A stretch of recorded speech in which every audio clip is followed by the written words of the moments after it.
When you look at Sonic the Hedgehog games, it's super easy to criticize and talk down on them, because most games in this series aren't exactly perfect. And while some games completely deserve the hate, a lot of them really don't, and there's still something to like even in the darkest of Sonic's chapters. That's why today, we're taking a look at the best aspect of every mainline Sonic game. Sonic the Hedgehog 1991, Making You Earn Speed. The game that kickstarted the entire series isn't phenomenal by any stretch of the imagination, but it is an above-average game for the time and stands out from the rest of Sonic's classic lineup pretty well. Why is that? Well, because there's no side characters to clutter things up, a balance of high-speed, momentum-based levels, and ridiculously slow platforming levels, and is the only game in the entire main Sonic series to not feature a spin dash or boost mechanic. Instead, you have to gradually gain speed by running for a prolonged period of time. You can't just stop to wind up and zoom ahead. It forces you to actually work to build up speed, which makes it a less central part of the gameplay, yes, but provides a super unique way of rewarding the player that no Sonic game has really done since. Sonic the Hedgehog 2, Consistent Speed. Where the first game alternates between being wicked fast and this one commits to letting Sonic be Sonic, and if you learn your way through a level, almost nothing slows you down at all. It works the platforming elements much more naturally into the stage, and doesn't halt your progress to make you wait for timed obstacles. Instead, if you fuck up, you go down to the slower, more challenging platforming route, but if you react fast enough, you can bypass just about all of it and keep up a consistent tempo, and it does so better than any of the other 2D games. Spectrum fiber-powered internet. It's the fastest internet with the speed you need. It's only everything. And it does so better than any of the other 2D games. Sonic CD, Time Travel. Okay, I know this one's pretty obvious, but I'd be stupid not to call it out here. If Sonic runs through a past, present, or future sign and maintains top speed for long enough, he can warp to a version of that level from a different time period, which makes the scenery either look super prehistoric and natural, or super dystopian and polluted. It's a really cool gimmick to give each level more depth, and something similar to this in a 3D game would be f***ing awesome. Sonic 3 and Knuckles. Knuckles. Again, another really obvious one, but I don't care. Knuckles is the first formidable adversary to Sonic, not just being an overweight doctor that likes robots. He's strong, he's driven, and he doesn't quit. Now who does that sound like? Him being tricked by Eggman and later siding with Team Sonic to help stop him was the most character development we ever got from a Sonic game at the time, and it did so without a single word of dialogue. Honestly, this is peak classic Sonic storytelling, and Knuckles' character is a very easy one to empathize with. Sonic 3D Blast, making the most of the hardware. At a time where everyone wanted to see Sonic's answer to Mario 64, Sega. Getting this as your big Sonic game for the Sega Saturn was underwhelming to say the least. But people forget this game was developed for the Sega Genesis, and was only ported to the Saturn because Sonic Extreme got cancelled. And when you see it like that, it's easier to forgive a lot of its shortcomings. The most 3D a 16-bit console could really do looked like that. But that's not good. So the decision to make it an isometric 3D platformer makes a lot of sense, and honestly, it looks pretty solid. It's not an actual jump to 3D like the series needed at the time, but for a Genesis game, that's as 3D as you're getting, and I'd say it's pretty impressive for a console that came out in the late 80s.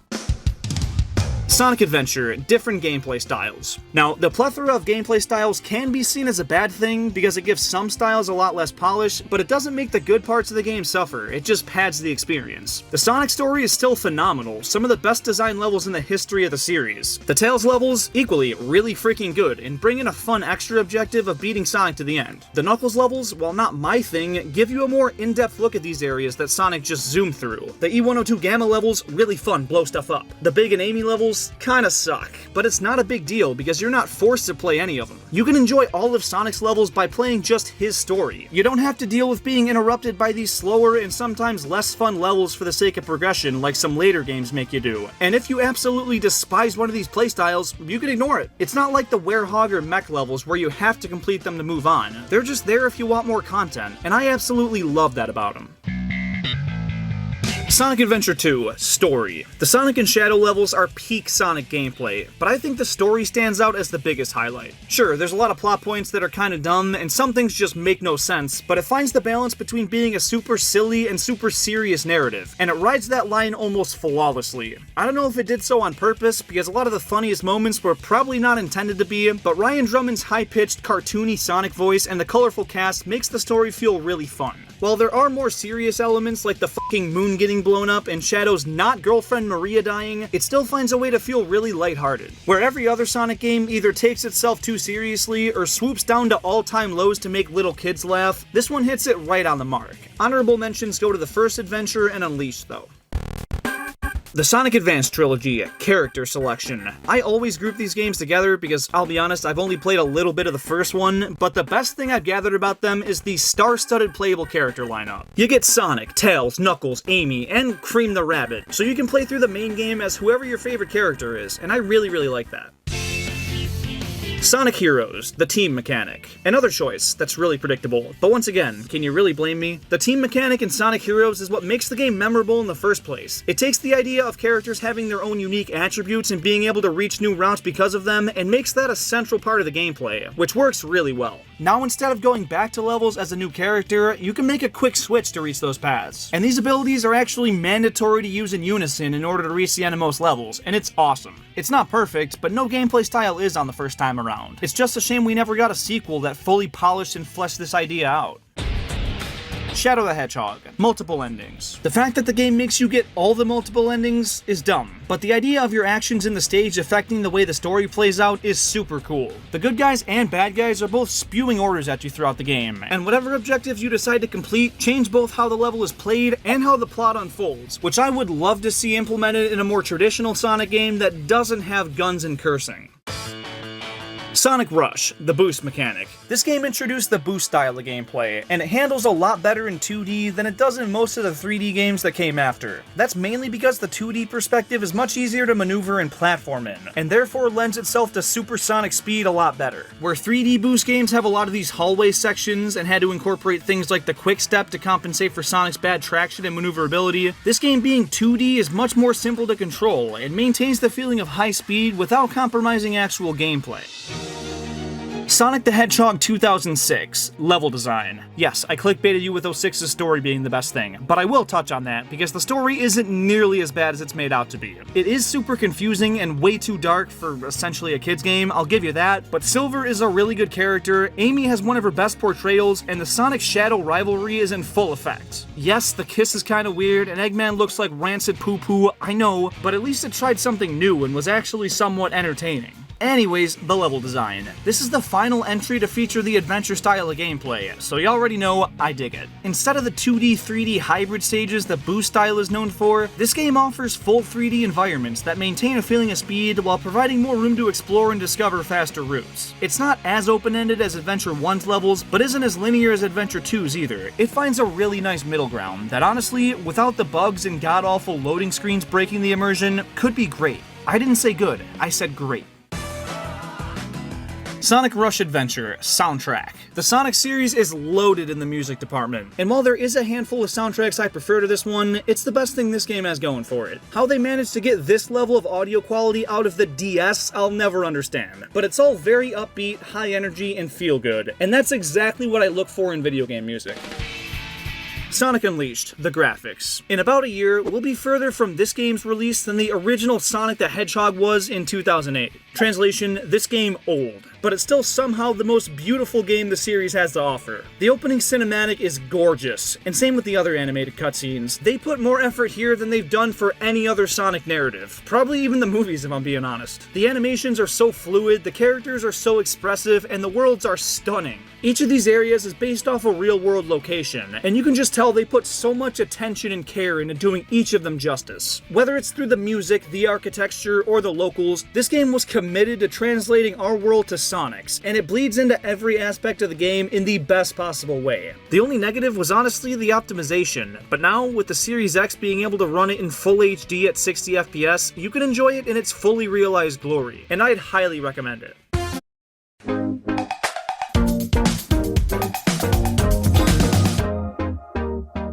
What's the show? You need money. I get it. Well, these days, we have ways Enjoy it in its fully realized glory, and I'd highly recommend it. Both episodes of Sonic 4 being playable on smartphones. When you look at this game as an evolution of classic Sonic, it's kinda depressing. But when you realize it was primarily designed to play on a smartphone back in 2010, it's a lot easier to not hate. It misses the mark both as a modern Sonic game and as a classic Sonic game, and just looks and feels so weird, especially that first episode, but compared to Angry Birds and Temple Run, it's a more substantial gaming experience, I'll give it that.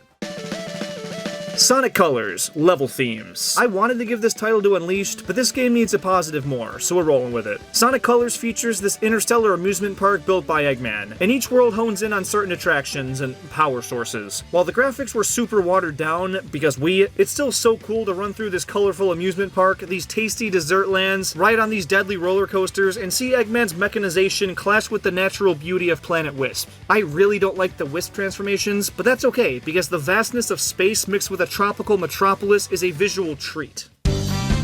Sonic Generations, the quality standard of modern Sonic. Every Sonic game, yes, even the good ones, have some stages that I don't enjoy. Some are terribly designed and others just have stupid gimmicks. But this game, or more specifically, its modern half, doesn't have a single one. It goes banger after banger, and while it features a shorter playtime than most Sonic games, I'll take a smaller selection of cherry-picked courses over more content at the expense of quality.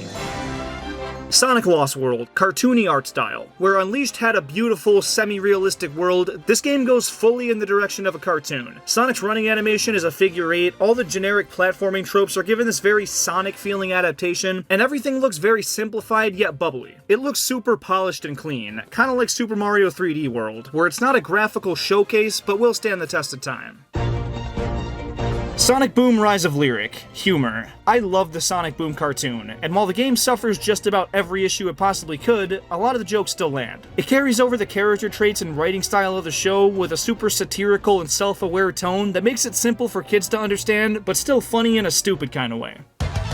Sonic Mania. Bosses. Classic Sonic bosses are usually pretty good. They'll take whatever level gimmick and apply it to an enemy battle scenario in a really fresh way, and this game's no exception. But I'd argue it's done better here than in any other Sonic game, simply because of how distinct each and every fight is. You go from a high-speed chase through Studiopolis to a Robotnik's Mean Bean Machine ripoff, and from a trash compactor to Eggman in a scuba suit while you have a Big Mac. It's all really creative, and you never know what to expect. Sonic Forces, nothing. I'm kidding. Environment progression. Where most Sonic games tell don't show when it comes to Eggman's effect on the environment, this game makes you feel Eggman's impact through the environment building, kinda like Sonic CD does. Sure, it starts off in Green Hill, but you get to watch it slowly lose color and life, and a few stages later, you get to this decimated city that's burning to the ground because of Eggman's invasion, which really drives home the fact that Eggman won, and the good guys are massive underdogs to the situation. Even some of the best Sonic games, like Adventure and Unleashed, fail to convey the severity of the situation through its levels, so it is probably the only nice thing I'll ever say about Sonic Forces.